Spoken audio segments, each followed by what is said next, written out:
नमस्कार नमस्कार, मेरा नाम है राजीव कुमार बजाज यानी आरटीवी और मैं हूं इस वक्त एडवोकेट प्रदीप नामबिया जी के पास। प्रदीप जी नमस्कार।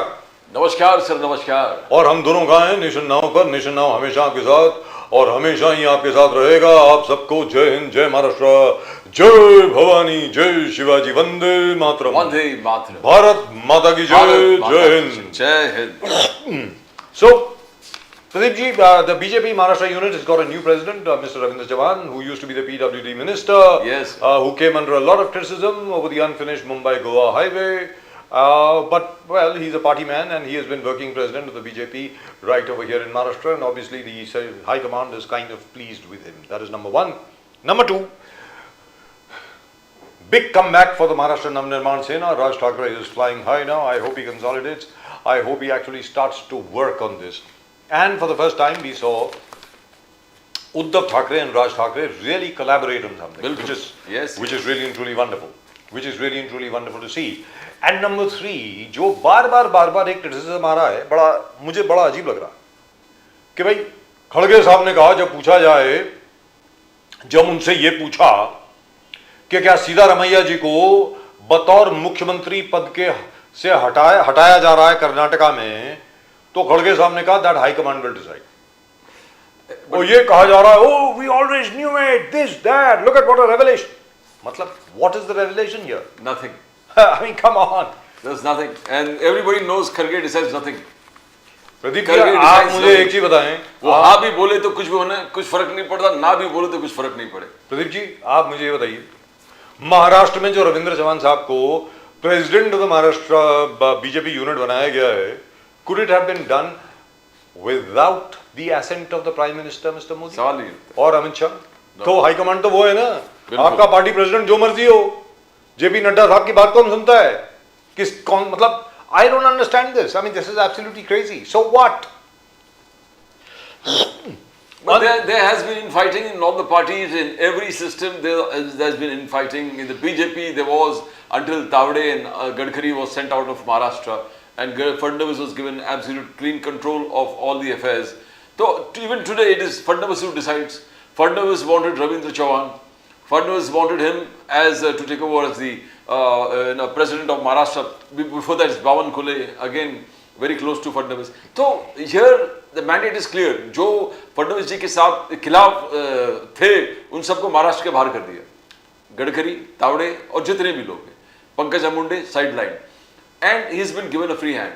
But we could say that they have not been able to quell that Karnataka में, you know, हर 3-3 महीने में फिर झगड़ा चालू हो जाता है कि सीएम बदलने वाले डीके और सिर्फ क्लेम करते हैं, डीके शिव कुमार जी का नाम आ जाता है सामने। यस, क्लेम करते हैं, सिद्धारमैया को गिराने की बात होते हैं, 100 MLA. And number 3 Pradeep ji, सबसे बड़ी बात यह है, नाना पटोले साहब को एक दिन के लिए सस्पेंड कर दिया गया है महाराष्ट्र असेंबली से। I mean, come on, this is crazy, absolutely crazy. Why would you want to suspend somebody? I mean, come on. I mean, this is. Nana Patole जी कह रहे हैं कि मैं शेतकरी का संघर्ष जारी रखूंगा जब तक शेतकरी का, भले मुझे रोज सस्पेंड करे, शेतकरी का मैं बात करता रहूंगा असेंबली में। लेकिन प्रदीप जी, सीधी सादी बात है, शेतकारियों के लिए इन्होंने वादा तो किया था, अब वो आप वादा निभा नहीं रहे हैं, तो ऑपोजिशन तो सवाल पूछेगी। उसके लिए आप क्या सारी ऑपोजिशन को आप सस्पेंड करेंगे? ये तो नहीं होने वाला ना। Let's go straight across to our guest. I think we got some guest with us. I could see Nizamuddin Rahim साहब with us. निजामुद्दीन रहीम साहब इस वक्त हमारे साथ हैं। निजाम साहब नमस्कार। नमस्कार सर। नमस्कार, जय हिंद। और द्विवेदी जी नमस्कार। Dwivedi ji from the यूबीडी। हर महादेव। हर महादेव। जय सिया राम सर, हर हर महादेव। शिवसेना लखनऊ से। सबसे पहले निजामुद्दीन रहीम साहब, आप निजामुद्दीन रहीम साहब, दो चीजें हैं यहाँ पे सामने। नंबर एक, आपकी जो एमआरसीसी है बड़ा अच्छा काम कर रही है। मुंबई के अंदर तो कांग्रेस का रिवाइवल हुआ है, उसमें कोई दो राय नहीं। बहुत बढ़िया तरीके से आज की तारीख में मुंबई की जो कांग्रेस है संघर्ष कर रही है। आप लोग सड़क पर आ रहे हैं, मोर्चे पे मोर्चा निकाल रहे हैं, और स्पेशली अडानी जी को लेकर के आप लोग बहुत अग्रसर हैं, जबरदस्त है, इसमें कोई दो राय नहीं। महाराष्ट्र में क्या चल रहा है क्या नहीं चल रहा उसकी ज्यादा खबर आती नहीं है। कोशिश करेंगे हम कि ज्यादा उसकी खबर आए। और तीसरी चीज, नेशनल लेवल पे जिस प्रकार राहुल गांधी जी अभी एक फोकस्ड अटैक कर रहे हैं, बिल्कुल फोकस तरीके से ध्यान केंद्रित कर रहे हैं लोगों का कि भाई ये सब वादे किए गए थे और ये वादे अभी तक निभाए नहीं गए। और मुझे बड़ी खुशी है कि फाइनली उन्होंने बढ़ती हुई कीमतों पे भी बात करी, बेरोजगारी पे भी बात करी, इंडस्ट्री का ना होना यहां पर उस पे भी बात करी। तो I think the Congress has now got its act together. अब कांग्रेस जो है बिल्कुल बहुत अच्छे तरीके से, सिस्टमेटिक तरीके से चल रही है, जहां तक मैं समझता हूं। निजाम साहब आप बताएं। बिल्कुल सही है। आप देखिए कि 11 साल से केंद्र में इनकी सरकार है और महाराष्ट्र में भी सरकार है। जी जो चीज डेवलपमेंट की है या महंगाई की है या नौकरियां देने का है या यहाँ इंडस्ट्रीज के इशूज हैं, उस पर सरकार की ओर से ना तो कोई जीआर आता है, ना सरकार उस पर कोई बात करती है, ना उसमें कोई कार्रवाई आपको दिख रही है। अगर अपोजिशन का कोई लीडर उस पर बात करता है तो आप उसको सस्पेंड करते हैं, उसे हाउस से रोकते हैं, उसके ऊपर केसेस रजिस्टर करते हैं। आप कोई भी धरना प्रदर्शन मोर्चा आप करने नहीं दे रहे हैं। आपने देखा होगा कि पिछले 1 वर्षों में राज्य सरकार के विरुद्ध अगर कोई मोर्चा निकालने की कोशिश करता है या कोई इस तरह की धरने की बात करता है, फौरन पुलिस के थ्रू उसको जो है दबाव डालकर उसका परमिशन कैंसिल किया जाता है, उसको निकलने नहीं दिया जाता। जितने मुद्दे इधर बड़े इश्यूज आए हैं, चाहे वक्फ से रिलेटेड रहे हों, चाहे अभी जो नए मुद्दे आए मराठी के और दूसरे भी मुद्दे जो आए, उन पर सरकार अपनी पुलिस फोर्स का इस्तेमाल करके अपोजिशन लीडरों को कहीं बोलने नहीं देती। रही बात महाराष्ट्र में भी जब से हमारे नए अध्यक्ष आए हैं, लगातार आंदोलन हो रहा है। लगातार जो है महाराष्ट्र के जिले जिले में हर जगह कहीं सभा हो रही है, कहीं डिंडी निकाल रहे हैं, कहीं कोई ना कोई कार्यक्रम लगातार चल रहा है। बीच में संविधान का इशू के लेके चला। अभी सबसे बड़ा समस्या जो है महाराष्ट्र में किसानों का आंदोलन बड़े पैमाने पर वो एक नए मार्ग को लेकर हो रहा है, जो ये लोग अपना ड्रीम प्रोजेक्ट बता रहे हैं, लेकिन उससे महाराष्ट्र के किसानों की जमीन बर्बाद होगी। उस इसी को लेकर हमारे प्रदेशाध्यक्ष ने और नाना पटोले जी, चूंकि खुद किसानों के बड़े नेता हैं, आपने देखा होगा कि वो जब महाराष्ट्र के अध्यक्ष बने उससे पहले ऑल इंडिया किसान कांग्रेस के वो प्रेसिडेंट थे। तो देश के किसानों का दर्द वो समझते हैं और इसीलिए आज उनको जो है इस बात का एहसास है कि किसान की लड़ाई हमको लड़नी होगी, क्योंकि ये सरकार झूठों, बेईमानों और मक्कारों की सरकार है। कब बात करके कब पलट जाएगी, कब अपने वादे से मुकर जाएगी, इसको कोई नहीं जानता। जहां तक मुंबई कांग्रेस की बात है, लगातार आंदोलन की हमारी तैयारियां चल रही हैं, रोज बैठकें हो रही हैं, रोज कहीं ना कहीं किसी विषय पर हम सरकार के विरुद्ध जा रहे हैं। अभी आपने देखा कि हम अडानी के इशू को ही नहीं बल्कि MMRDA के जो हमारे गरीबों को घर मिलने थे उनके इशूज को लेकर आंदोलन किया गया।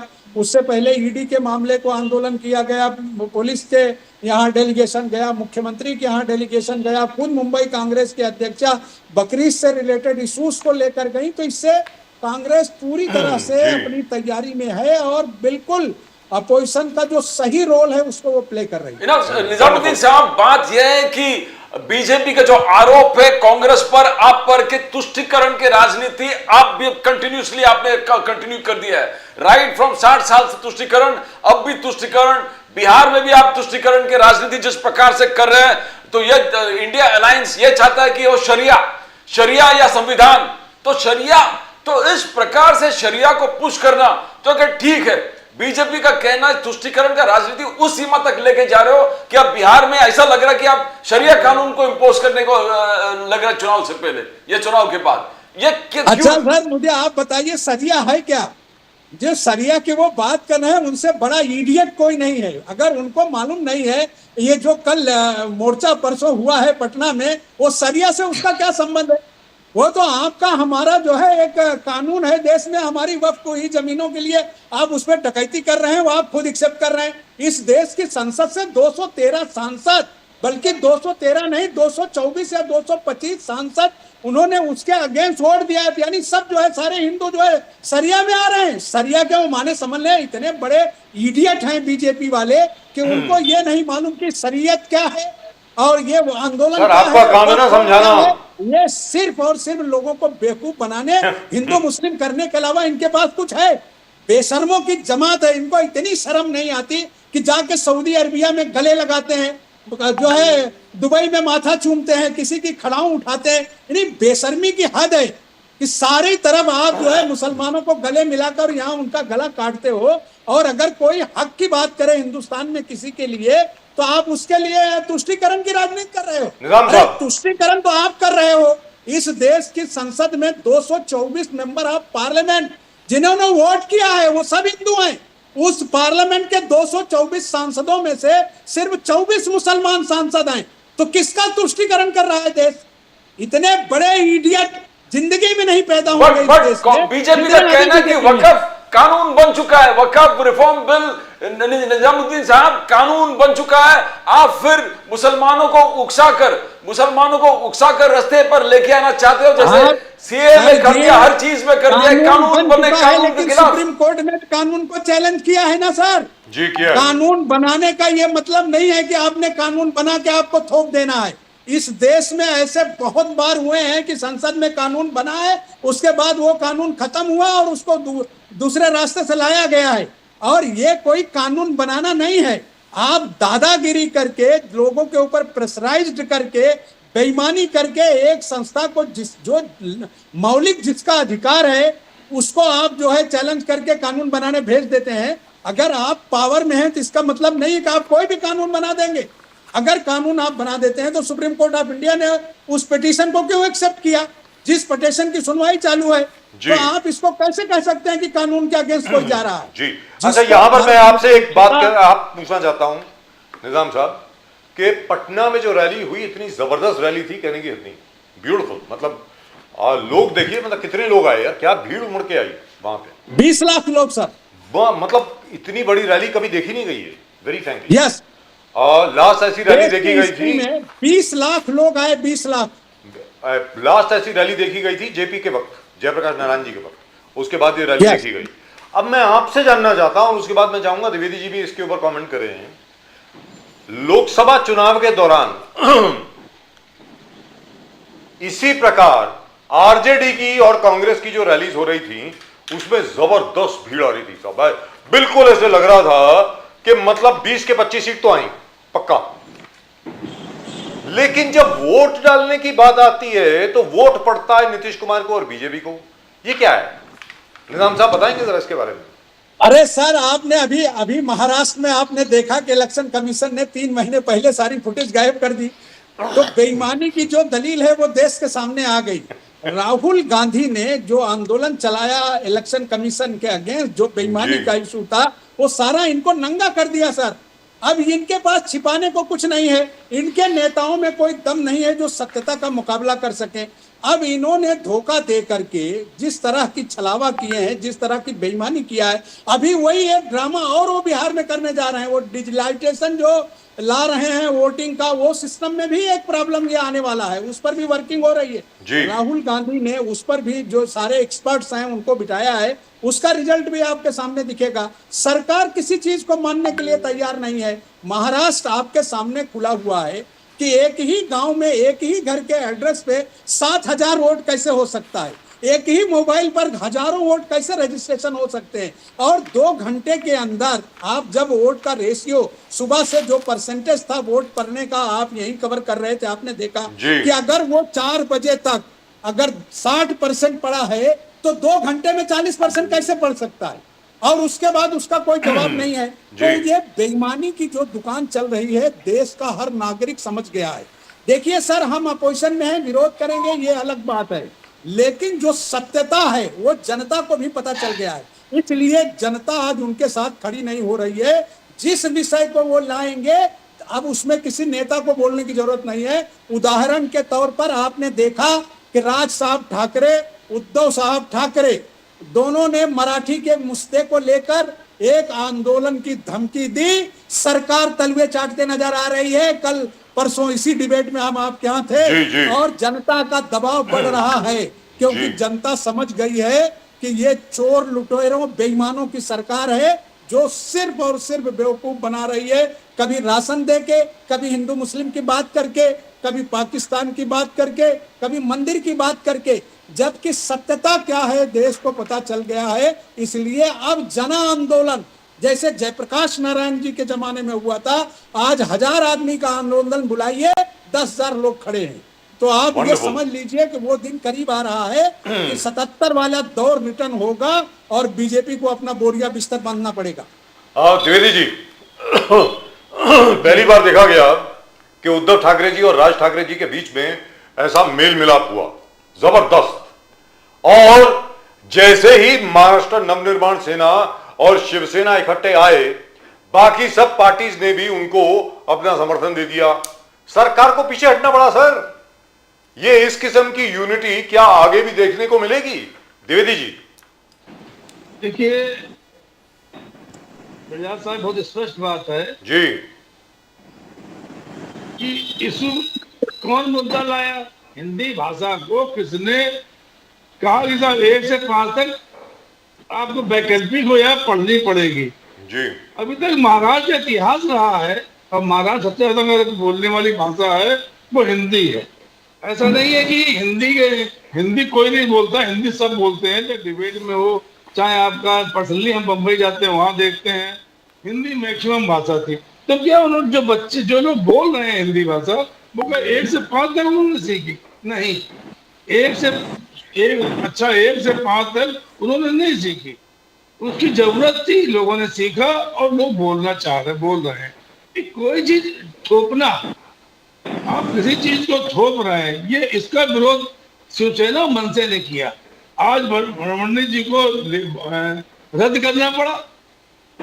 ये महाराष्ट्र की जनता के लिए, देश की जनता के लिए बड़ी खुशी की बात है कि इस तरह की जो अगर हमारा विपक्ष एकजुट हो जाए तो जितनी इनकी नीतियां खराब हैं उन पे अगर हम आंदोलन मजबूती से करें तो निश्चित सरकार को झुकना पड़ेगा।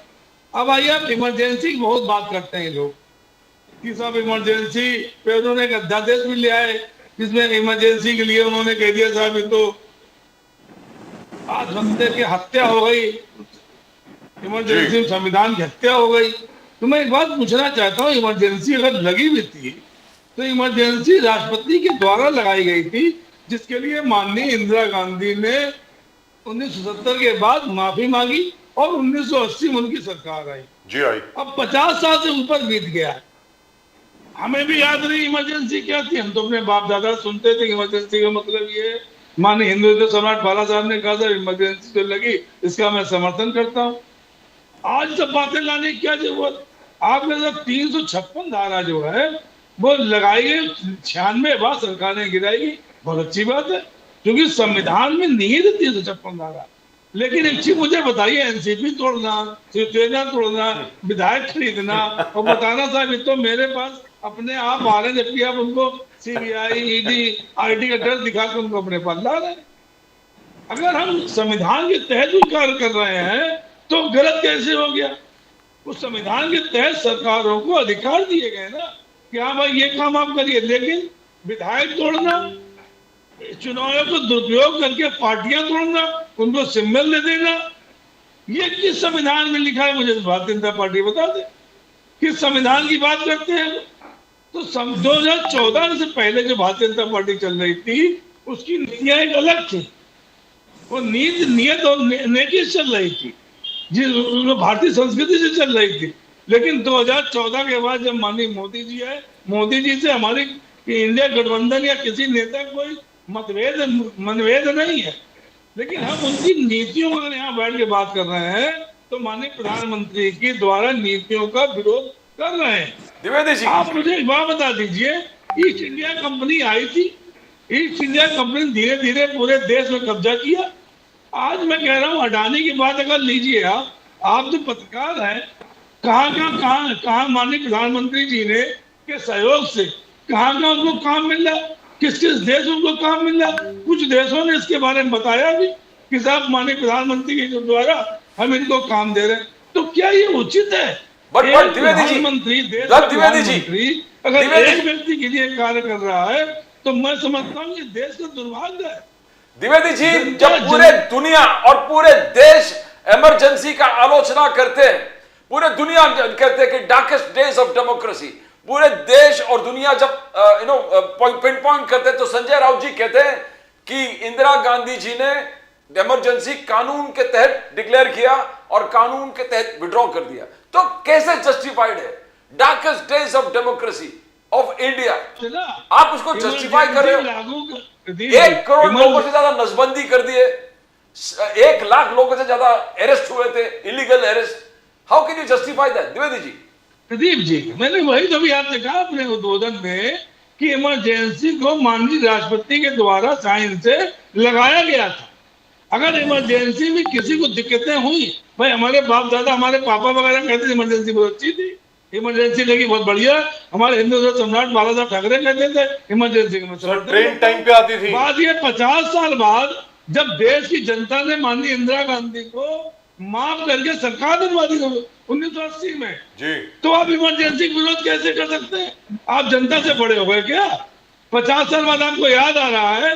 कल 50 साल बाद हम कहेंगे साहब तो मोदी जी से पार्टी तोड़ने वाले आदमी थे, पार्टियां तोड़ देते थे अपने फायदे के लिए, सरकारें अपनी बना लेते थे। भाई महाराष्ट्र में अगर आपको चुनाव लड़ना था, अगर शिवसेना एनसीपी नहीं टूट रही थी, शरद पवार समर्थन आपको नहीं दे रहे थे, वो तो ठाकरे अभी गुलामी नहीं करने आ रहे थे, तो आपको पार्टियां तोड़ने की क्या जरूरत पड़ी? पूरी दुनिया देख रही है, 50 हो गए एकदम मौके ईडी सीबीआई लगा के पार्टियां तोड़ी गई, पूरी दुनिया देख रही है इस चीज को, तो ये करने की क्या जरूरत थी? आप चुनाव लड़ते, आराम से चुनाव को लड़ना चाहिए था।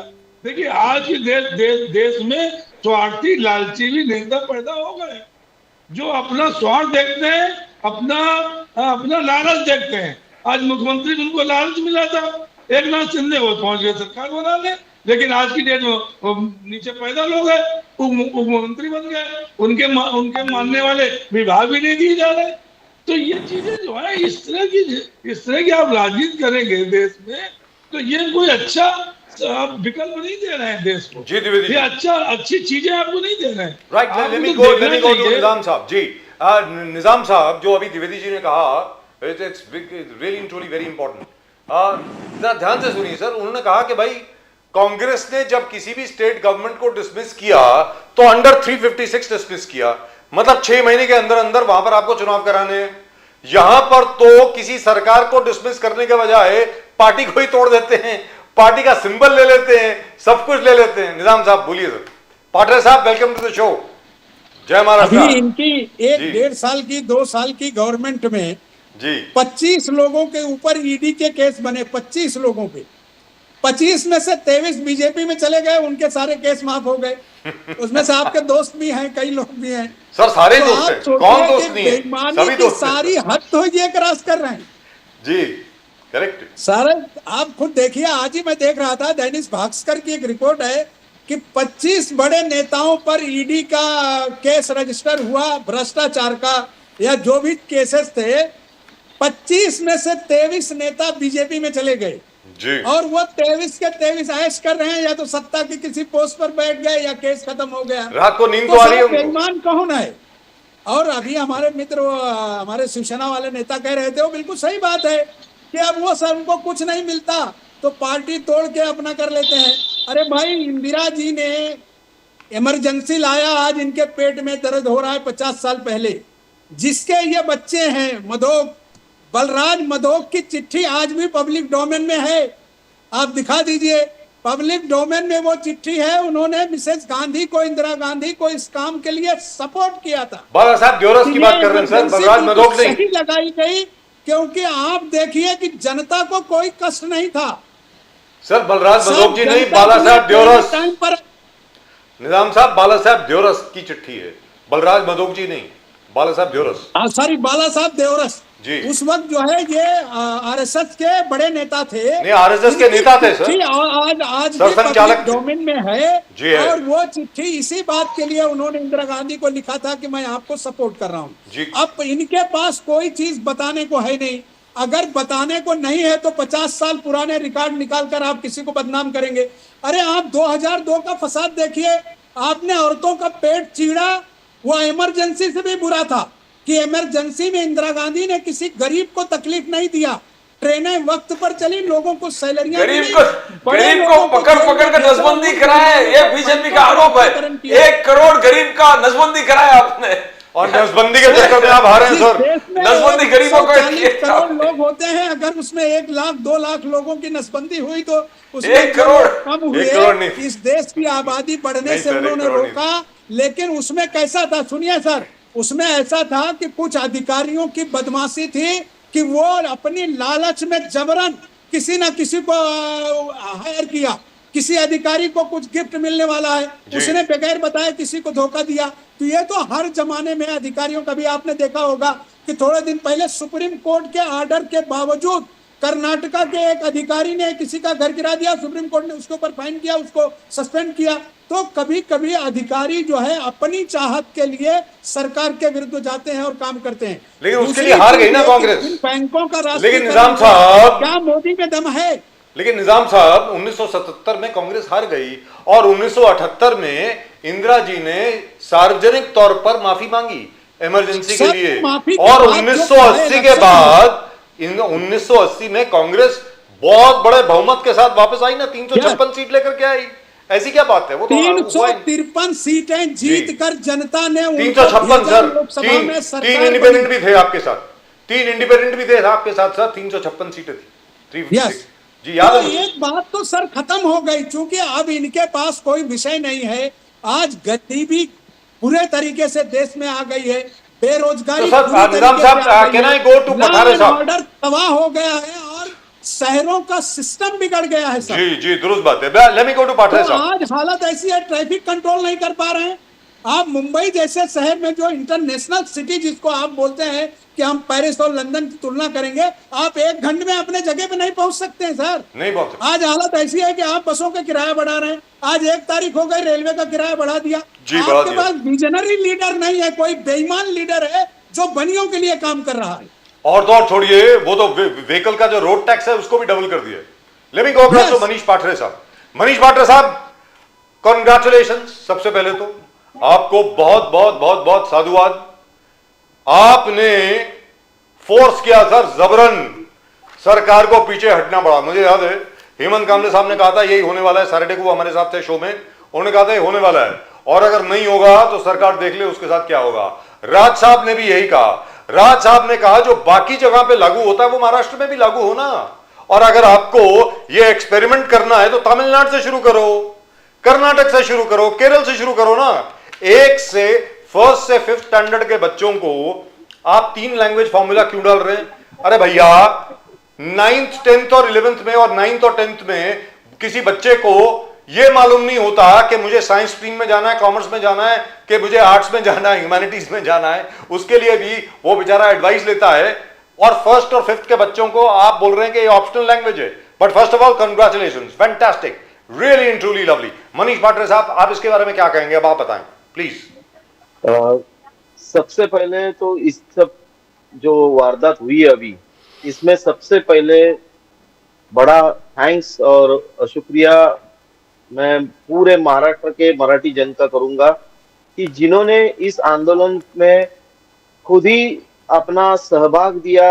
राज साहब के मोर्चा के जो भूमिका थी उसके पीछे खड़े हो गए, और ये जो छुपा एजेंडा था भाजपा सरकार का, ये छुपा एजेंडे को उन्होंने साफ साफ नकार दिया। दूसरी बात, आपने अभी कहा कि राज साहब ने कहा कि शुरुआत तमिलनाडु से किया, ऐसा कुछ राज साहब ने कहा नहीं है। सबसे पहली बात, अगर हमें मालूम होगा तो 2020 में जो एजुकेशनल लॉ अपने देश में चालू हुआ, उस अनुसंधान से सबसे पहले हमें जो फाउंडेशन कोर्स आता है जो 5 साल का आता है, केजी से लेके जी। 2nd स्टैंडर्ड तक, उसके बाद 3 साल का आता है प्रिपरेशन कोर्स, ये आता है आपका 3rd से लेके 5वीं तक, और फिर 5वीं से 8वीं तक का, और 8वीं से 12वीं तक का 4 साल का, मतलब 5, 3, 3 और 4, ये जो फॉर्मूला है, जिसमें जो 2 बेस है उसमें फाउंडेशन और प्रिपरेशन, ये बोथ आर इंपॉर्टेंट थिंग। अगर हम फाउंडेशन के समय पे एक बच्चे को एक चीज के लिए, मतलब जैसे कि हम एक सिंपल कुछ एग्जांपल लेते हैं कि एक चूहे को हिंदी में चूहा कहते हैं, मराठी में उंदीर कहते हैं, और अंग्रेजी में उसे रैट कहते हैं। अभी ये जो बच्चा फाउंडेशन में अभी सीख रहा है केजी से लेके 2nd तक, उसको हम अगर पहली में ही 3-3 लैंग्वेज दे दे, रैट और उंदीर, या फिर दूसरे राज्य में हो तो उनकी लैंग्वेज में जो हो रैट, भाषा हिंदी यहाँ पे 5वीं से पहले से सिखाई जा रही है। और ये आज से नहीं, कम से कम 30-40 सालों से ये भाषा हमारे मुंबई हो, महाराष्ट्र हो, यहाँ जी। पे सिखाई जा रही है। जी तो इसकी जोर जबरदस्ती होनी ही नहीं चाहिए थी। और ये जो लॉ है, ये लॉ में कहाँ पे भी लिखा नहीं है कि हमें कंपलसरी करनी है। ऊपर से इसमें भी कि हमें विरोध है, इसलिए नहीं, राज साहब ने, यहाँ के शिक्षा मंत्री जो है दादा भुसे, उन्हें एक अच्छा सुझाव भी दिया है।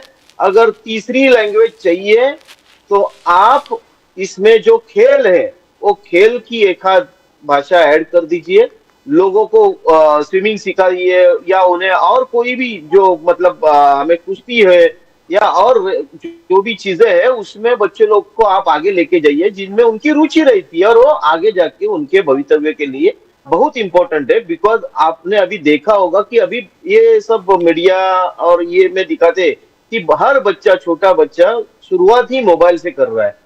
जबकि हम और आप सभी, हम जब हमारे बचपन में थे, हमें तो टीवी भी देखने नहीं मिलते थे, नहीं हमारे पास उस समय टीवी नहीं थे। जी। ये जो सोच है हमें सोचनी चाहिए कि अभी का हर बच्चा, जो कि अभी 6-7 महीने का बच्चा भी, हम अगर टीवी लगाते हैं, he is attract there, because ये नेचर है जी कि हमें जो नया दिखता है। हम जब छोटे रहते थे, हमारे झूले के ऊपर एक खिलौना आता था जो घूमता था, तो बच्चे लोग वहां पे कंसंट्रेट करते थे। अभी ये कंसंट्रेशन ये मोबाइल और टीवी के वजह से ये हम नहीं कर रहे। चाइल्ड के जो विशेष तज्ञ हैं, जो एक्सपर्ट है, they are saying that thing. अभी मैं खुद, मुझे हमारी यहाँ की जो शिवाजी विद्यालय करके हमारे एसएसएम शिवाजी विद्यालय स्कूल थी, वहां से हम पढ़े लिखे हैं। हमें 5वीं के बाद एबीसीडी आई थी, ये एबीसीडी 5वीं के बाद आई। आज मैं हिंदी में आपके चैनल पे ऊपर बैठ रहा हूं तो हिंदी भी उसी के बाद आई। फिर भी आज हमारा जो बेस है जो कि मराठी का, कि मुझे क्या कहना है ये मुझे मराठी में मालूम है, सो आई कैन इजीली कन्वर्ट। मैं आज बैंकिंग से एक्सपीरियंस लेके 20 साल में बैंकिंग में सर्विस की हुई है, तो ये सब मुझे कहाँ पे अटकाया नहीं, या कहाँ पे भी इसका मुझे कोई समस्या आई नहीं। इंपॉर्टेंट थिंग यही है कि ये जो गवर्नमेंट छुपा एजेंडा, जो छुपा के, मतलब मैं तो कहूंगा कि दिल्ली के सामने झुक के, बस दिल्ली को हमें कुछ तो दिखाना है, उनके समर्थन में कुछ करना है। और जो बाहर के लोग हैं, जो बाहर से यहाँ पे आए हुए हैं, उनके वोटों के ऊपर नजर रख के किया हुआ ये काम था। लेकिन उनको भी मालूम है, मेरे बहुत सारे उत्तर भारतीय मित्र हैं, हमारे क्रिश्चियन समाज के दोस्त हैं, वो सब कहते हैं, दे आर एग्री। मतलब कल का जो सुनील शेट्टी का जी सुनील शेट्टी का स्टेटमेंट है कि महाराष्ट्र में अगर हम यहाँ पे कमाने आते हैं तो यहाँ की भाषा आनी चाहिए। ये तो सुनील शेट्टी भी साउथ से है। साउथ में जितना भाषा के ऊपर जोर है, क्योंकि हमारा जो कल्चर है, जो हमने प्रांतवार जो रचना, भाषावार जो प्रांत रचना की है, जो हमने नहीं की, संविधान ने की है। तो अगर यहाँ की भाषा मराठी, और मैं इससे भी ज्यादा आगे जाके कहूंगा कि अगर पूरा इंडिया महाराष्ट्र में आता है, पूरा इंडिया यहाँ पे मुंबई में आता है, अपना गुजारा करता है, खुशी से रह रहा है, तो मुझे कहना है कि यहाँ पे आना है तो आप वहां पे जो जो राज्य से आते हैं उनको मराठी सिखाइए, तो उनके लिए और इजी रहेगा यहाँ पे आके सर्वाइव करना। पाटरे साहब, आगे के झगड़े ही बंद हो जाएंगे। देवेंद्र फडणवीस जी ने राज साहब का सराहना किया, एग्री किए, बट राज साहब के साथ उद्धव जी भी जुड़े। उद्धव जी जुड़े, फडणवीस साहब ने कहा कि राज साहब को पूछिए कि उद्धव जी ने मशेलकर साहब का, जो रघुनाथ मशेलकर साहब का कमेटी रिपोर्ट को इंप्लीमेंट किया था, उनको कंसेंट दिया था, वो एब्सोल्युटली मैंडेटरी कर दिया था, वो अभी दोगला नीति किस प्रकार से कर रहे, तभी हां कर दिया था, और आज राज साहब के साथ मिलकर मोर्चे पर उतर गए। तो इसके लिए आपका क्या जवाब है? राज साहब को पूछा है फडणवीस साहब ने। सर, ये देवेंद्र फडणवीस जैसे, मतलब वो सीएम है, लेकिन जितने झूठ वो बोलते हैं, क्योंकि उनकी अगर आप पहली बार की स्टेटमेंट देखेंगे तो उन्होंने कहा था कि ये जो लैंग्वेज है तमिलनाडु कोर्ट में गया है, कोर्ट ने उनको डिक्लाइन किया है वगैरह, ऐसा कुछ हुआ नहीं था। तो इनकी बुनियादी झूठी है। और दूसरी बात, अगर उद्धव ठाकरे जब सीएम थे और उस समय अगर वो चीज हुई थी, तो आप मुझे बताइए कि गए 3 साल तो सत्ता में ये है, तो जीआर उस टाइम निकाला था और अब इंप्लीमेंट किया, ऐसा इनका कहना है? नहीं, बिल्कुल झूठ। ये जीआर इन्होंने निकाला। इसके पहले भी 6 महीने पहले जब राज साहब ने अकेले स्टैंड लिया था, उस समय भी शिक्षा मंत्री राज साहब के पास गए थे, उदय सामंत जी गए थे, उसके बाद देवेंद्र फडणवीस भी गए थे, कुछ काम से गए थे, लेकिन गए थे। उस समय उन्होंने कमिट किया था कि ये जीआर हम इसमें जो आपको चेंजेस चाहिए वो करके निकालेंगे।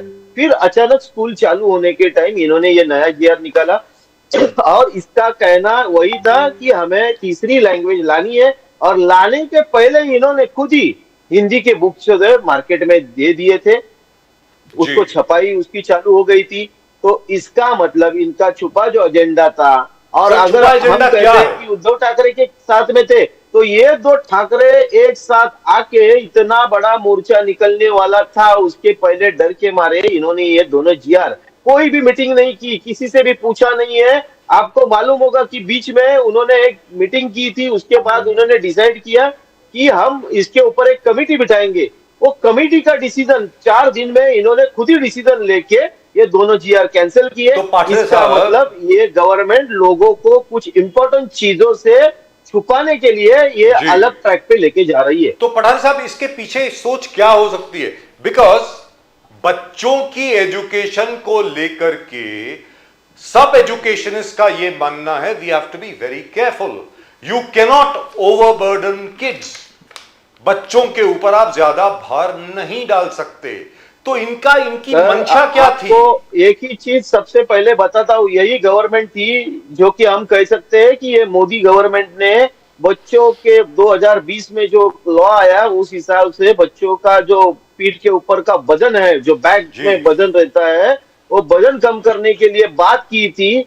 उस समय पे उन्होंने एक बुक निकाला 2 साल के बाद, जो हर मतलब टर्म के बाद एक ही बुक आता था, तो बच्चों का जो वजन था बैग में का वो कम हो चुका था। अभी इस साल से इन्होंने फिर से 4-4 बुक किए। अगर आज मैं आपको बताता हूं कि आज एक 3rd स्टैंडर्ड की या 2nd स्टैंडर्ड की स्टूडेंट के पास जाओ, जो हम बोलते हैं मिनिमम उसका वजन 7 किलो से कम होना चाहिए था, आज आप देखो बच्चों की हालत क्या है। आज ये बच्चे ये बर्डन उठा के स्कूल तक जा रहे हैं और ये काम कर रहे हैं। तो मुझे साफ साफ कहना है, ये गवर्नमेंट को बच्चों की कुछ पड़ी नहीं है। आज आपने हमारा एक यशवंत जी किलेदार, उन्होंने एक बैनर लगाया है जो कि शाम टीवी की न्यूज थी। महाराष्ट्र में कई ऐसे स्कूल है, उसमें से एक स्कूल का नाम, उसका पूरा एड्रेस के साथ उसका फोटो रखा है कि इंपॉर्टेंट चीजें यहाँ पे है जो हमें एजुकेशन में करनी चाहिए। पहले महाराष्ट्र के हर बच्चे को अच्छी शिक्षा मिले, उसे अच्छा स्कूल मिले और उसको अच्छे टीचर मिले। ये सब चीजें किए बिना हम क्या कर रहे हैं, तो बच्चों को तीसरी लैंग्वेज, जहाँ पे स्कूल में सिखाने के लिए 2 शिक्षक अवेलेबल नहीं है, वहां पे हम उनको 3-3 लैंग्वेज सिखाने का बर्डन डाल रहे हैं। उनका कुछ टेस्ट नहीं हुआ है, उनको कुछ सिखाया नहीं गया है, और बस हमें करना है ये महाराष्ट्र में हिंदी लानी है। यही चीज के लिए ये दौड़ रहे हैं, क्योंकि इनको वोटों का राजकारण करना है, और कहीं से तो कोई तो बड़ा सब्जेक्ट से इन्हें घूमजाव करना है, वो छुपाना है। इसलिए ये जो अनावश्यक सब्जेक्ट है इसको आगे कर रहे हैं। पाटर साहब, but how do you see, बाला नंदगोकर साहब ने सतपाल जी से बात किया था, इंडियन नेशनल कांग्रेस महाराष्ट्र के अध्यक्ष से, बट नाना पाटोली जी पहले कह रहे थे कि ये मैच फिक्सिंग है राज ठाकरे साहब और देवेंद्र फडणवीस साहब के साथ। क्या अभी भी लोग, जो पॉलिटिकल लोग, राज साहब का विजन क्लियर है, मनसे का विजन टोटल क्लियर है, आप क्या चाहते थे और एंड तक क्या होना चाहिए, बट क्या बाकी पार्टी जो आपके साथ जुड़े उनके माइंड क्लियर नहीं है क्या? जैसे नाना पाटोली जी ने कहा कि मैच फिक्सिंग हो रहा है राज साहब और देवेंद्र जी फडणवीस जी के साथ। पाटरे साहब सर, एक बात तो तय है कि ये जो स्टेटमेंट राज साहब ने जब दी, तो उन्होंने बताया था कि इसमें कोई पॉलिटिकल हमें एजेंडा नहीं रखना है। एक ही काम रहेगा कि पूरे महाराष्ट्र में मराठी लोगों के लिए, मराठी भाषा के लिए हमें खड़ा होना है। और ये जो मोर्चा जो निकलने वाला था 5 तारीख को, उसकी लीडरशिप करने की अपॉर्चुनिटी मराठी मानुस को, मतलब महाराष्ट्रियन मानुस को दी थी। और उसके बाद हर्षवर्धन जी सतपाल होंगे, शरद चंद्र जी पवार साहब होंगे, उद्धव साहब ठाकरे भी उसके साथ जुड़ गए, और बहुत सी संगठनाएं जो कि महाराष्ट्र में मराठी के लिए या जो भी संस्था है वो काम कर रहे हैं, वो सब इसमें जुड़ गए थे। तो सरकार को मालूम हो चुका था कि ये जो मोर्चा निकलेगा ये लाखों का मोर्चा निकलेगा। मतलब एक मेरे दोस्त ने ऐसा बताया, जो कि पत्रकार है, कि शायद ये मोर्चा ऐसा होगा कि जिसकी शुरुआत गिरगांव चौपाटी से होने वाली है, और जब मोर्चा आजाद मैदान में पहुंच जाएगा उसका जो पूछ रहेगा वो तभी भी गिरगांव चौपाटी रहेगा। इतनी बड़ी तादाद में लोग आने वाले हैं, और इस डर के वजह से अचानक अधिवेशन शुरू होने के पहले देवेंद्र जी फडणवीस ने वो जीआर कैंसिल कर दिए हैं, और अभी बता रहे हैं कैंसिलेशन के बाद कि हम पीछे नहीं हटे, हम ये करने वाले वो करने वाले। मेरे ख्याल से महाराष्ट्र में मराठी मानुष की ताकत को आजमाना गलत है। आपको चुन के देने वाले यही महाराष्ट्रियन लोग हैं, यही मराठी मानुष है। आप ये सोच रखनी चाहिए। अगर आपको ईवीएम पे भरोसा ज्यादा है शायद, तो आप वो सोच रख सकते हैं। उसके अलावा महाराष्ट्र के 9-9.5 करोड़ लोगों की आप ऐसी अवहेलना लेकिन नहीं पठारे कर साहब, अभी सकते भी मुझे क्लियर हैं, नहीं उन्हें है। इग्नोर नहीं कर सकते हैं। लेकिन पठारे साहब, अभी भी मुझे क्लियर नहीं है, ये सब जो आप बता रहे हैं ये तो बड़ी पुरानी बात है, कोई नई बात तो है नहीं। जहां तक मराठी मानुष का सवाल है, मराठी भाषा का प्रश्न है, मराठी गर्व का प्रश्न है, किस प्रकार मराठी भाषा की वजह से लोग गर्वान्वित होते हैं, और मराठी लिटरेचर जो है, मराठी साहित्य जो है, it has been recognised by the way not just in India, the world over. There is a Marathi literature subject which is being taught, by the way, I'm sure you must be knowing it, even in Cambridge, even in Stanford, even in Oxford, and even at Berkeley. My point is, और ये सब ऐसा तो नहीं और है कि even Pakistan में भी मराठी शाला चल रही है। जी मालूम है सर, मालूम है, अभी शुरू करी उन्होंने काफी देर पहले। अभी है कि नहीं ये मुझे कंफर्म नहीं है, लेकिन शुरू है, करी, अभी भी 10 साल पहले शुरू की थी, क्वाइट राइट। लेकिन सर, अब आप ये बताएं मुझे, देवेंद्र फडणवीस जी अकल वाले आदमी हैं, इनके आसपास जो सलाहकार हैं वो भी अकल वाले हैं, उनको ये तो मालूम होगा कि इसका क्या रिस्पॉन्स या रिएक्शन होने वाला है। फिर भी इनका एजेंडा क्या था, मुझे अभी तक समझ में नहीं आया। What is the agenda, why ये सब करने की आवश्यकता क्या पड़ गई इनको, ये बताएं सर। आप पठारे साहब, आप बताएं। राज साहब की स्टेटमेंट आप पूरी सुनोगे तो उन्होंने वही बताया कि महाराष्ट्र में अगर हमें एजुकेशन ये सब्जेक्ट देखना है तो एजुकेशन को लेके भी बहुत सारी कमियां हैं जो हमें अभी तक पूरी नहीं की है। और ऐसी सिचुएशन में हम बच्चों को, जो कि छोटे बच्चे हैं, 5वीं के बाद तो हमारे पास हिंदी है, हमने कभी उसको नाकारा नहीं। उल्टा महाराष्ट्र में इतना अच्छा एजुकेशन मिलता है कि 5वीं का बच्चा भी 3 लैंग्वेज सीखने के लिए प्रिपेयर रहता है। अगर आप पूरे इंडिया में देखोगे तो हर राज्य में ऐसी सिचुएशन है क्या, ये क्वेश्चन आप बीजेपी को पूछना चाहिए।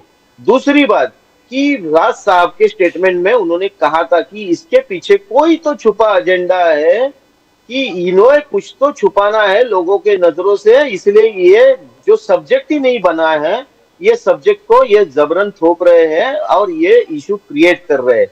क्योंकि कुछ तो बड़ी चीज है, या अभी इलेक्शन आने वाले हैं, या कुछ तो है कि जो उन्हें दिखाना नहीं है शायद लोगों के नजरों से। जैसे कि अभी हाल ही में आपको मालूम होगा कि ये महाराष्ट्र में शक्तिपीठ का जो रोड का इशू है जी कि जो जमीन एक्वायर करनी है, उसके लिए बहुत बड़ा तादाद में उसके खिलाफ लोग खड़े। आज तो रास्ते पे, आज हमारे भारत में सबसे बड़ा दिन समझा जाना चाहिए, बिकॉज हम कृषि प्रधान देश कहलाते हैं।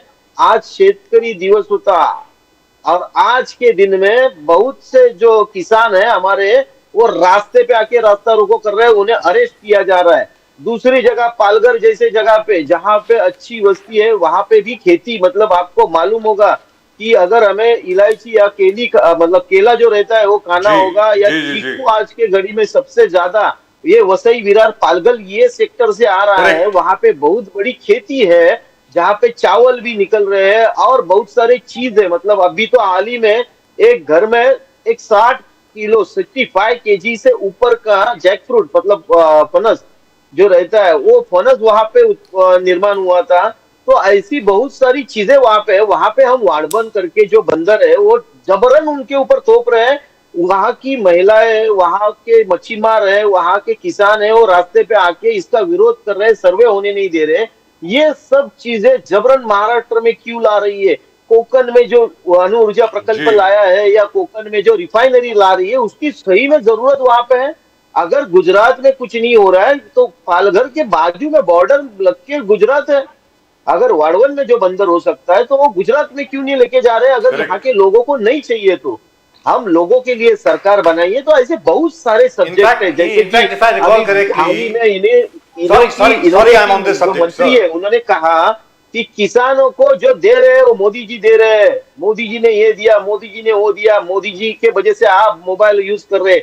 ये इनकी औकात कहाँ से आई गवर्नमेंट की कि ये तो हमारे टैक्स के ऊपर चल रहे हैं, जी ये क्या घर से लाके दे रहे हैं? मोदी जी जो कपड़ा पहन रहे हैं, ये जो खा पी रहे हैं, ये तो हमारे पैसे से है। इनके बिजनेस क्या है ये 10 लोगों को लाख पता लोगों रहेगा। को एम्प्लॉयमेंट मिलेगा। पाटरे साहब, देवेंद्र फडणवीस जी कह रहे हैं कि वाधवान बंदर आने से 10 लाख लोगों को एम्प्लॉयमेंट मिलेगा।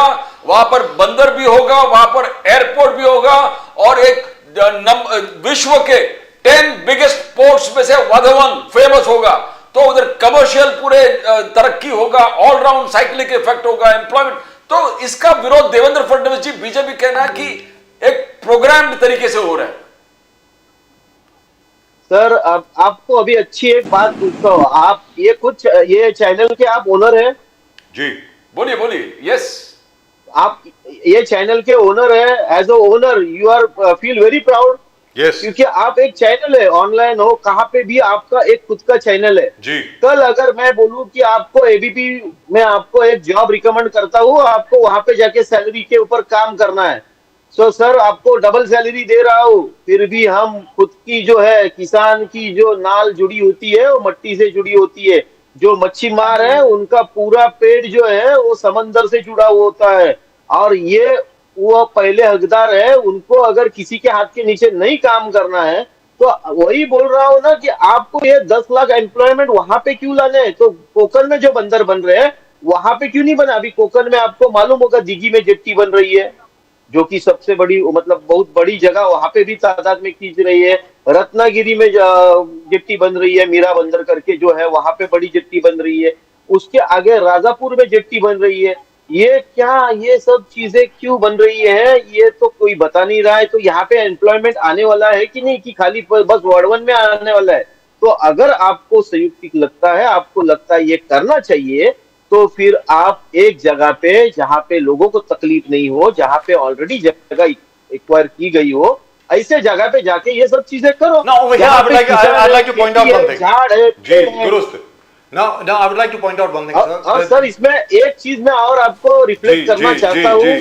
कि आप और हम जब स्कूल जाते थे हमें ग्लोबल वार्मिंग के बारे में बताया जाता था। जी एग्जैक्टली आज के घड़ी में ये चीज के ऊपर बात करने वाले 4 मंत्री या 4 लोग दिखाइए कि जो talking about global warming. No one talks. इसका मतलब क्या है कि ये जो जेट्टियां बनेगी ये समंदर में बहाव डालेंगे, ये वहां पे नया एक जमीन बनाने वाले हैं, तो समंदर का पानी तो कम होने वाला है नहीं, वो तो आजू बाजू में स्प्रेड होगा। और इसकी तकलीफ भविष्य में मुंबई शहर को भी हो सकती है, जो कि बेटों के ऊपर वो तो अभी भी होगी सर, ये कोस्टल सब रोड से होगी। सोच इन्होंने सोच सर, नहीं हो रही है चाहिए। अभी। बाद में नुकसान होने के बाद ये हाथ ऊपर करेंगे।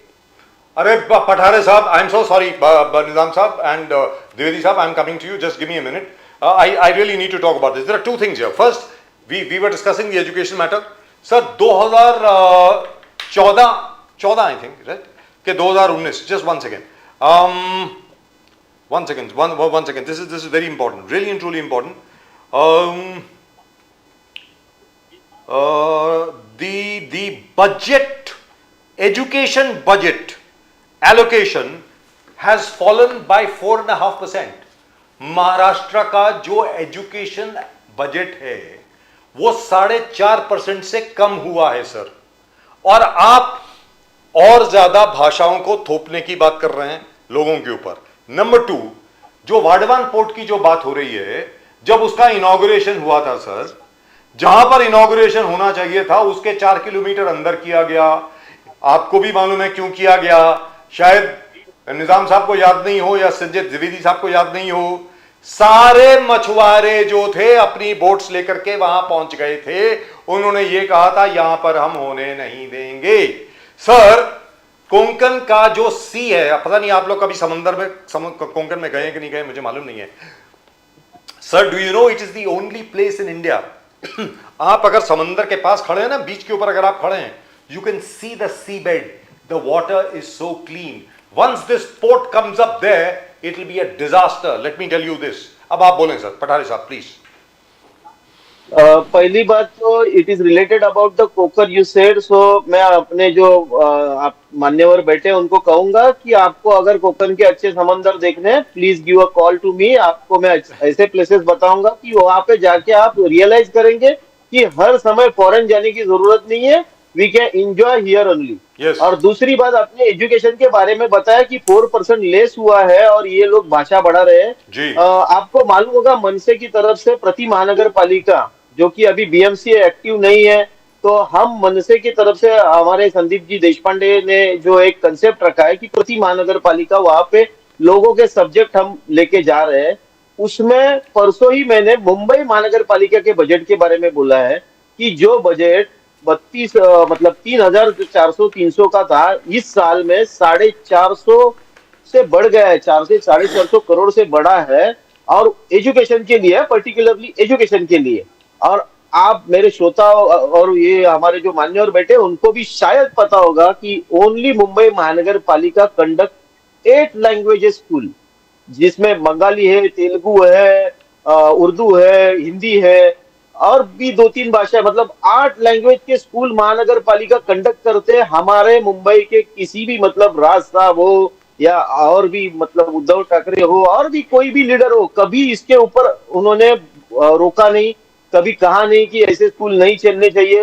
मुंबई महानगर पालिका के बजट से इनके लिए खर्चा हो रहा है और वो कर रहे हैं सालों से। फिर ये सब्जेक्ट हमारा, तो पहली बात क्लियर होना चाहिए कि ये सब्जेक्ट किसी भाषा को रोकने के लिए नहीं, ये बच्चों के जो विकास के ऊपर इसका परिणाम होने वाला है इसके लिए है। और इसके लिए ही हमने विरोध किया और आज वो सक्सेस भी हुआ। दूसरी बात, वाड़वन का आपने बोला कि जो उद्घाटन हुआ वो इतना अंदर हुआ क्योंकि आपको मालूम होगा कि पूरा जिला एक हो गया था। उन्होंने ब्लैक निशानी लगा के सब जगह पे कहां से भी कोई भी बाहर आ सकता था, पुलिस का उनके ऊपर कंट्रोल नहीं रहने वाला था। तो इसीलिए जगह एक रख के दूसरे जगह पे ये छुपके छुपा के, इतनी मतलब वर्ल्ड की सबसे बड़ी पार्टी और उद्घाटन करते हैं छुपके छुपा के, ऐसी इनकी हालत हो गई है। और वो उद्घाटन उन्होंने किया और उसके बाद से अभी सर्वे तक उनको विरोध हो रहा है। वहां की लोगों के लिए ये 10 लाख एम्प्लॉयमेंट नहीं चाहिए, उनको रोजगार नहीं चाहिए, उनको उनकी जगह चाहिए, उनको उनकी विरासत जो कि हम बोलते हैं ना कि हमारे पीढ़ी से चलती आ रही है, वो हमें चलानी है। हमें आपसे कुछ लेन देन नहीं, विकास करना है तो जेन्युइन विकास करो। जैसे कि वहां के जाने के लिए रास्ते होने चाहिए। अब आपको मालूम होगा कि विरार से पालघर जाने के लिए 1.5-2 घंटे का सफर था, अभी एक जेट्टी चालू हो चुकी है जो कि 5 मिनट में हम पालघर पहुंच रहे हैं। रेलवे से कुछ शायद वो रूट है जो 5 मिनट में छोड़ रहा है।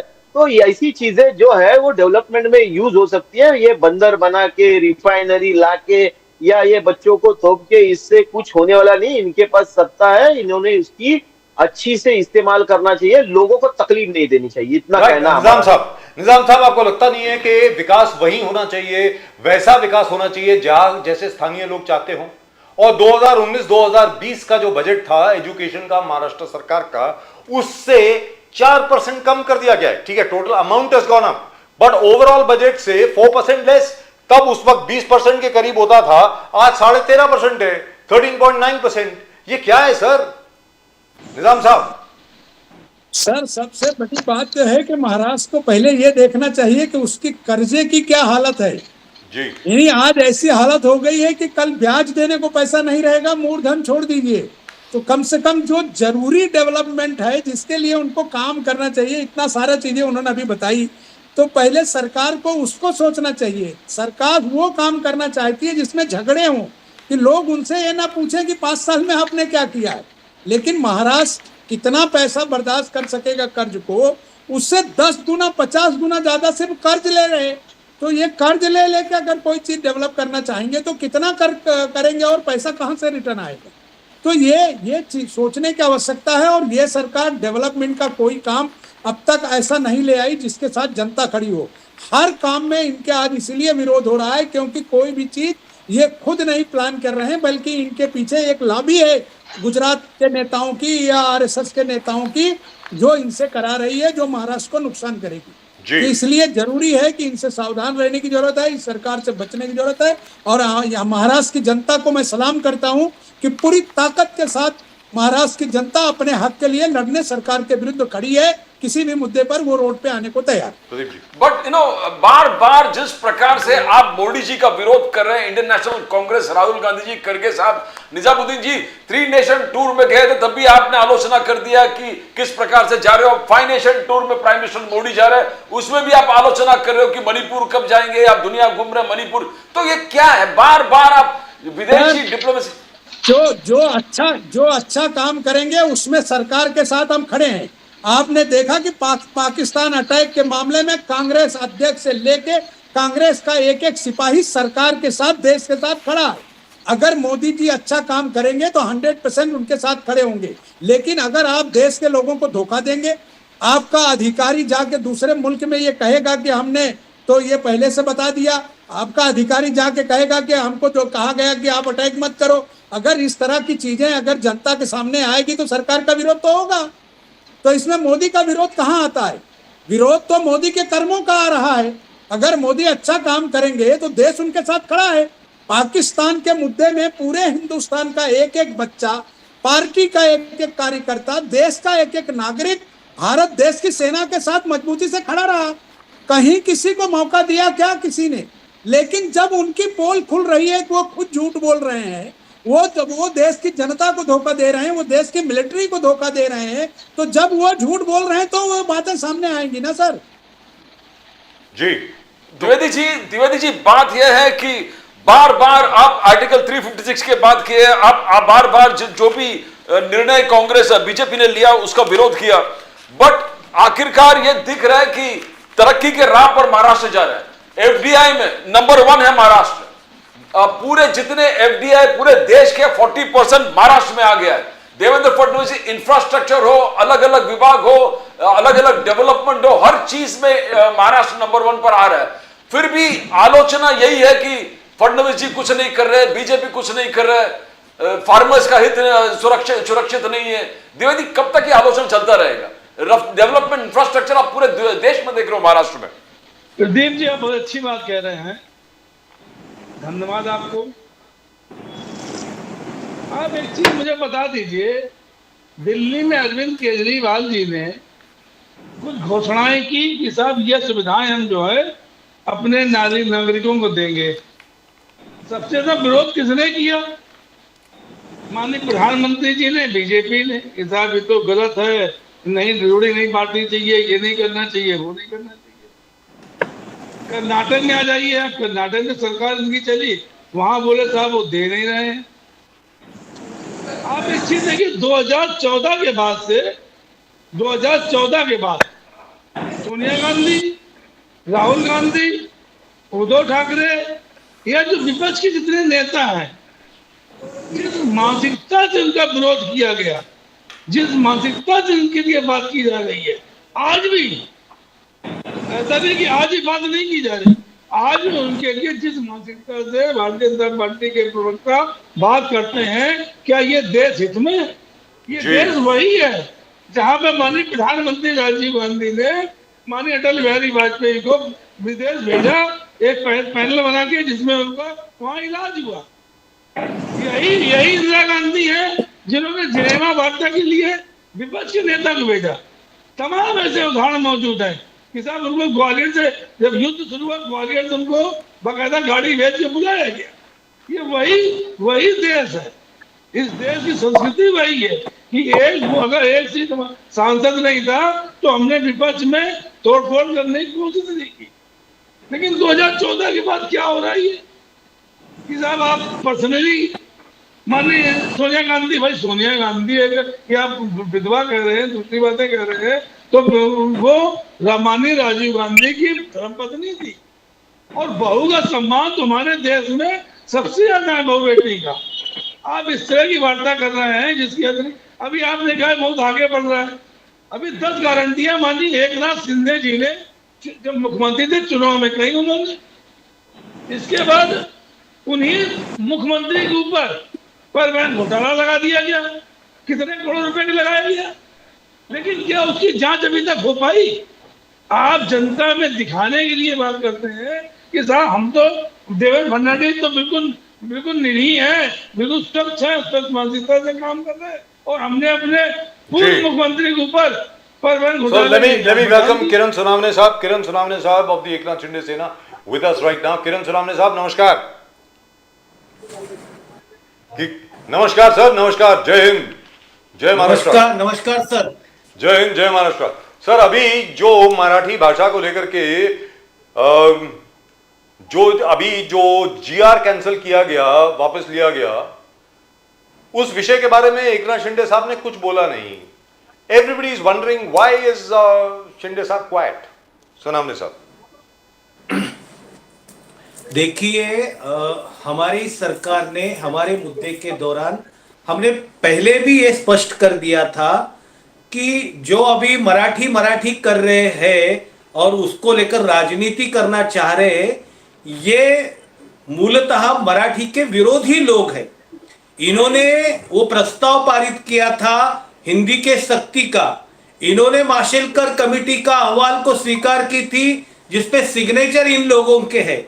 हम लोगों ने तो मराठी को लेकर मराठी भाषा को अभिजात भाषा का दर्जा दिया, मराठी विश्व सम्मेलन यहाँ पे आयोजित किया जिसको लेकर मराठी का प्रचार और प्रसार करने के लिए, और ये भी जो था कि जिसको लेकर हमने कभी भी हिंदी की सख्ती महाराष्ट्र में नहीं की है। ये बार बार हमारे उप मुख्यमंत्री एकनाथ जी शिंदे है या मुख्यमंत्री देवेंद्र फडणवीस जी है, इन्होंने स्पष्ट कर चुके हैं।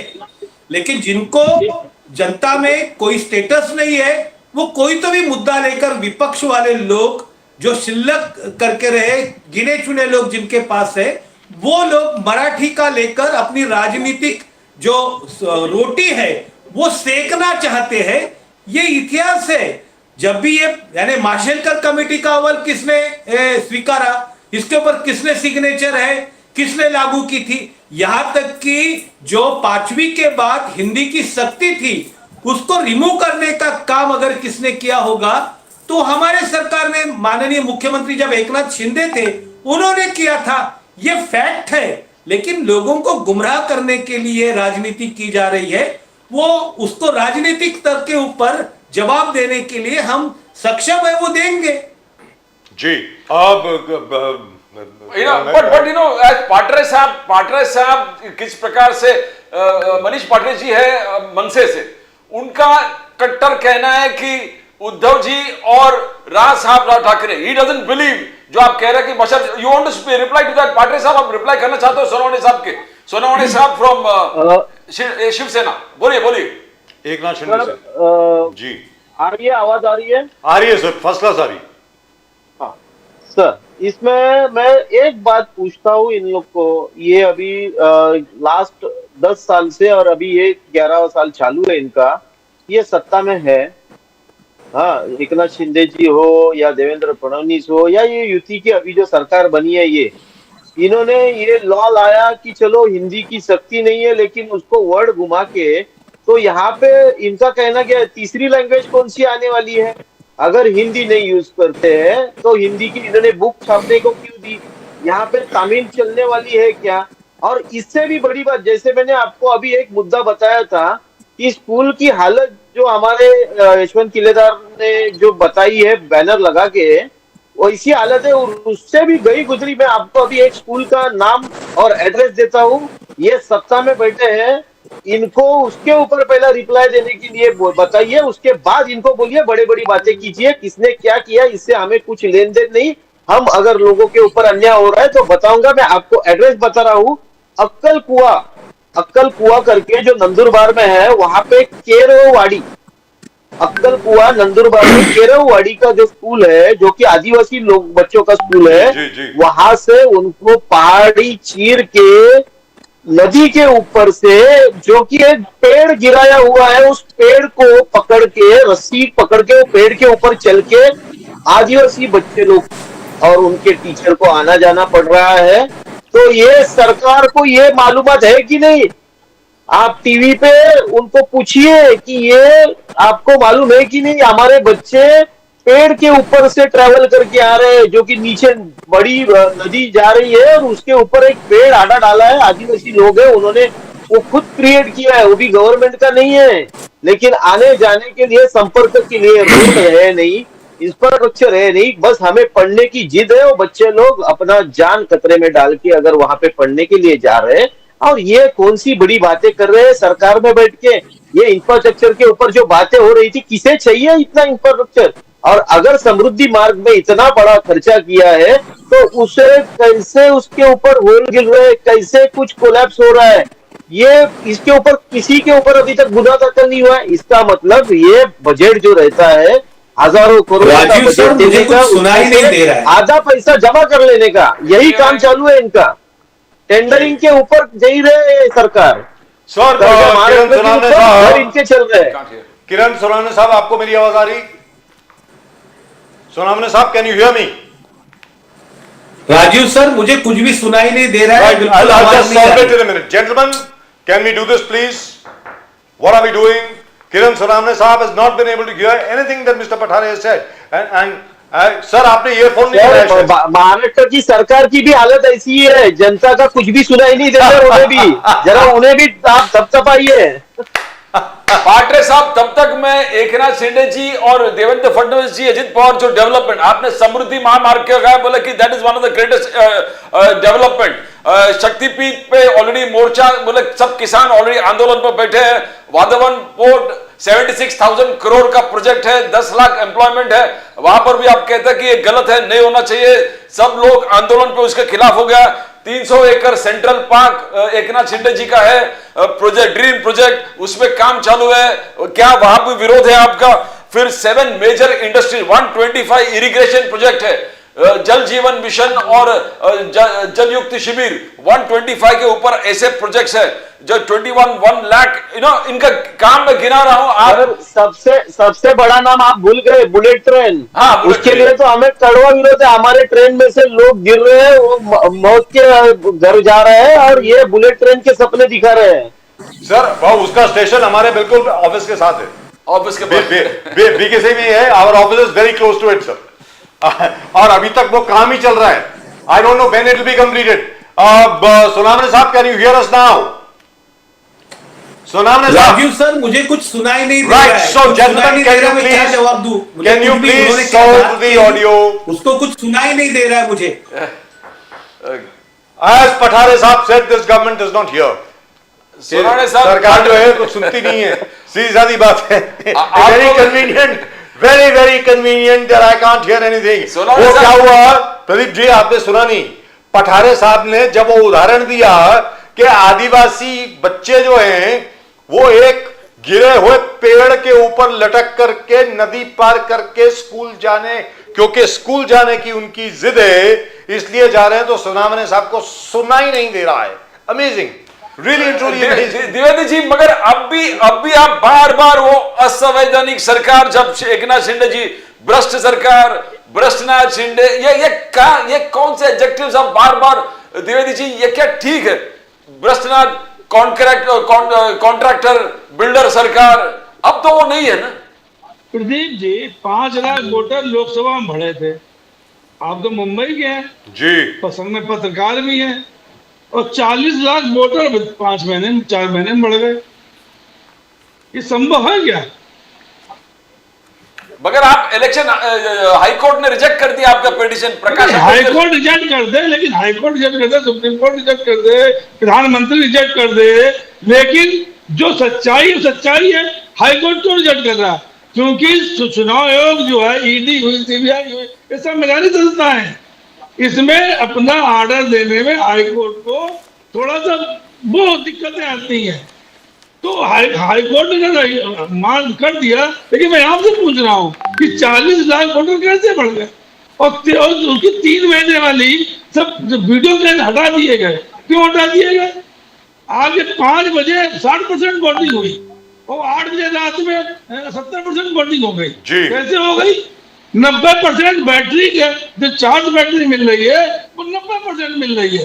देखिए, यहाँ पे विपक्ष को, क्योंकि इससे पहले विपक्ष मजबूत था, विपक्ष को आवाज होती थी, विपक्ष को सुनना चाहते थे प्रधानमंत्री। लेकिन आज इनकी राजनीति है कि विपक्ष को खत्म कर दीजिए, उद्धव ठाकरे को तोड़ दीजिए, सोनिया गांधी के बारे में विधवा कहिए, राहुल गांधी के बारे में उल्टा सीधा कहिए, और जितने हमारे बड़े नेता उनके बारे में उल्टा सीधा कहिए। अरविंद केजरीवाल को जेल में डाल दीजिए, मनीष सिसोदिया को जेल में डाल दीजिए, महाराष्ट्र में जो आपकी बात नहीं सुन रहे उनको जेल में डाल दीजिए। Mister Pathania is absolutely right. है ना, अगर कोई ईडी सीबीआई से पूछ भी नहीं सकता है कि साहब हमें जेल में आपने क्यों डाला, अब जेल में आपने डाल दिया, अब हम क्या करें बताइए। So Mr. Pठानिया is right, sir. Anil Deshmukh ji jail में रहे, आखिरी में क्या हुआ, कितने लाख उनके ऊपर आरोप लगा, कितने लाख की वो दी गई। 100 दिन संजय हमारे संजय राउत रहे जेल में, तो वो 100 दिन क्या सरकार वापस कर देगी। तो पठारे साहब आप बिल्कुल ठीक बोल रहे थे जी, द्विवेदी जी। अरविंद केजरीवाल, मनीष पठारे साहब, झारखंड के मुख्यमंत्री मनीष पठारे साहब, पाटरे साहब, उनके पास एक मिनट सर, एक मिनट सर, पाटरे साहब, सोनावने साहब के पास ब्लूटूथ नहीं है, ईयरपीस नहीं है, तो लिहाजा वो सुन नहीं सकते हैं। तो ये सरकार की शायद परिभाषा है। आज की तारीख में जो सरकार है, ना उसके पास ब्लूटूथ है, ना ईयरफोन है, ना नॉर्मल हेडफोन है जो वायर के साथ लगते उनके हैं। पास बस एक माइक है और स्पीकर है जिसके ऊपर चिल्ला के झूठ बोल सकते हैं। पाटरे साहब, राज साहब ठाकरे जी भी इलेक्शन मेल प्रैक्टिसेस के बारे में बोले जैसे द्विवेदी जी बोल रहे हैं, बट हाई कोर्ट ने प्रकाश अंबेडकर जी के पिटीशन को रिजेक्ट कर दिया। बॉम्बे हाई कोर्ट ने 74 लाख जो वोटर एक्सेस बोल दिया, बोले कि आपने कोई एविडेंस पेश नहीं किया, आपके पास कोई डॉक्यूमेंट्री एविडेंस नहीं है, आप असेंबली के मैटर लेके आए हो मगर लोकसभा के मैटर क्यों नहीं लेके। तो ये सब प्रश्न पे हाई कोर्ट ने पिटीशन को रिजेक्ट कर दिया। तो इस पे आपका क्या ख्याल है? मैंने द्विवेदी जी को भी पूछा था, आपसे भी पूछ रहा हूं। सर मैं इतना बताता हूँ, एक मुंबई का एक कॉमन मैन हूँ, ज्यादा कुछ कमाता नहीं हूँ, मगर एक बात समझ में तो अच्छी आती है। ईडी सीबीआई कोर्ट की आज की जो परिभाषा है, मतलब मैं एक ही आपको उदाहरण देता हूँ कि किसी के घर में क्या मिला मालूम नहीं, लेकिन ईडी सीबीआई आके बैठ जाती है, और जो अभी जो पॉलिटिक्स में 20-20, 30-30, 40-40 सालों से काम कर रहे हैं, उनके पास कुछ ना कुछ तो, मतलब मेरे ख्याल से हमारे कोकण के एक एमएलए के पास उसके घर में रखी हुई कुंडी, जो कि हम फ्लावर प्लॉट बोलते हैं उसको, जो बाहर की प्लास्टिक के रास्ते पे से लेते हैं हम, वो कुंडी कहां से लाई उसके बिल भी मांगे गए हैं। ऐसी भी चीजें हुई है। तो वो बात में जो के जज थे जी,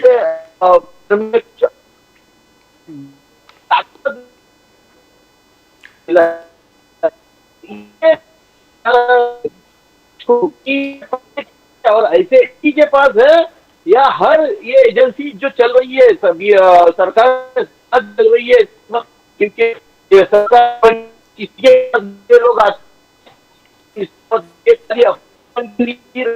can't hear you sir, I think you're breaking up. ये पठारे साहब you're breaking up. ये ना पता तो चलना चाहिए क्या है।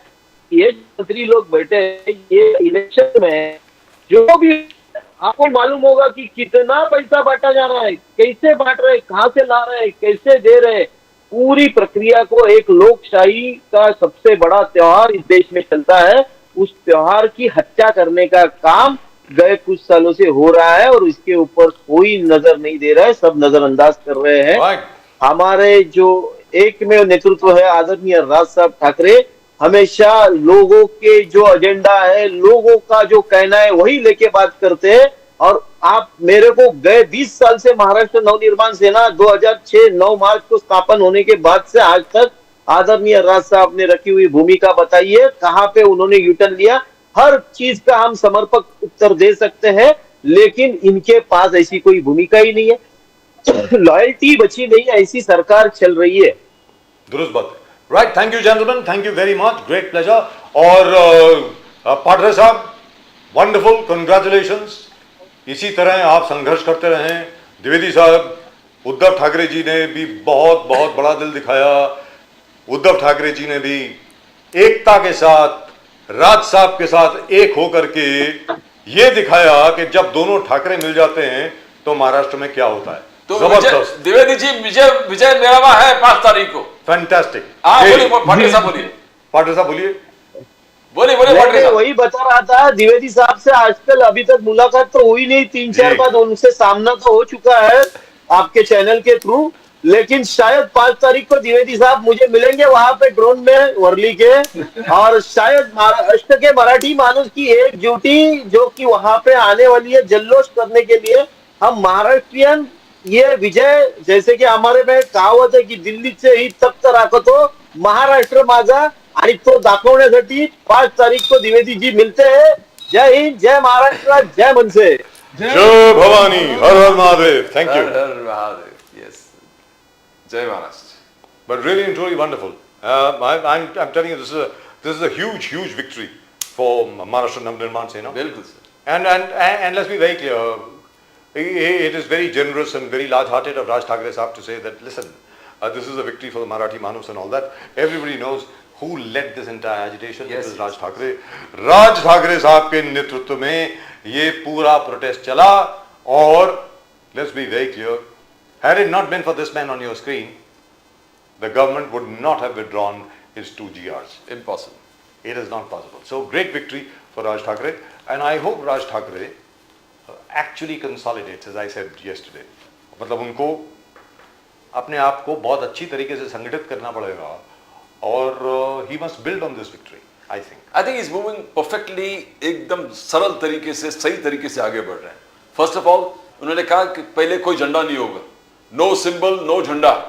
हमारे जो मार्च होगा earlier before he withdrew the 2 GRs, he made it mandatory, there'll be all political leaders, everybody will be together, and अब भी बोले कोई झंडा नहीं रहेगा। It's a victory for Marathi people. It's a victory for the Marathi So Manus. he's moving very beautifully and calculated तरीके से आगे बढ़ रहा है। As Hemant And that is Kamble Saab good. said, that this is a victory for the people of Maharashtra. It is not a victory for any political party. Effectively saying, it's a victory for Raj Thackeray. That's it. Yes. Well, that's just about it as far as tonight's show is concerned. आज के show में सिर्फ इतना ही। अगर अभी तक आपने channel को सब्सक्राइब नहीं किया तो please do subscribe to the channel. और The fastest growing channel of the nation now. fastest growing channel of the nation. We've got over 500,000 views now. Yes, So our viewers and I They're all think coming to it's see you. fantastic. And that's And they're absolutely seeing you in a fantastic. different look. And most of them are surprised. It's a new way you're going to change journalism. Sir, ऐसा है, Broadcast journalism. I believe that as Hindus we must also wear the symbols of our Hinduism. Let's be very clear, we should not be ashamed. वो कहते हैं ना गर्व से कहो हम हिंदू हैं वगैरह वगैरह वगैरह, but that is not just an empty slogan for me. अगर आपने पूजा करी है, अगर आप पूजा अर्चना करके बाहर निकलें घर से तो टीका भी लगाते हैं। सभी हिंदू घरों में टीका भी लगाया जाता है पूजा के बाद। तो मुझे ऐसा लगता है कि इसमें ना किसी को संकोच करना चाहिए, ना किसी को परहेज करना चाहिए। As India is a land which respects all religions and the majority religion is Hindu, और मैं देखा बदलाव हो रहा है। राजदीप सरदेसाई को एंकरिंग करते हुए देखा कुर्ता में। First of its kind. I never saw that earlier. None of them wear kurta and came on the screen to anchor the programs. very soon you will also see a Rudraksh. Yes. Well, that's just about it for tonight's show. आज के show में सिर्फ इतना ही। आपको जो भी comment करना हो प्लीज कमेंट कीजिए। और जहां तक महाराष्ट्र का प्रश्न है, महाराष्ट्र में आगे क्या होना चाहिए क्या नहीं होना चाहिए, राज ठाकरे जी के भविष्य को लेकर के आप लोग क्या समझते हैं, जरूर भेजें, अपने कमेंट्स भेजें। I would love to read them. That's it from both Pradeep ji and myself. आप सब लोगों को नमस्कार। जय हिंद, जय महाराष्ट्र, जय भवानी, जय शिवाजी, वंदे मातरम, One day, भारत माता की जय, जय हिंद।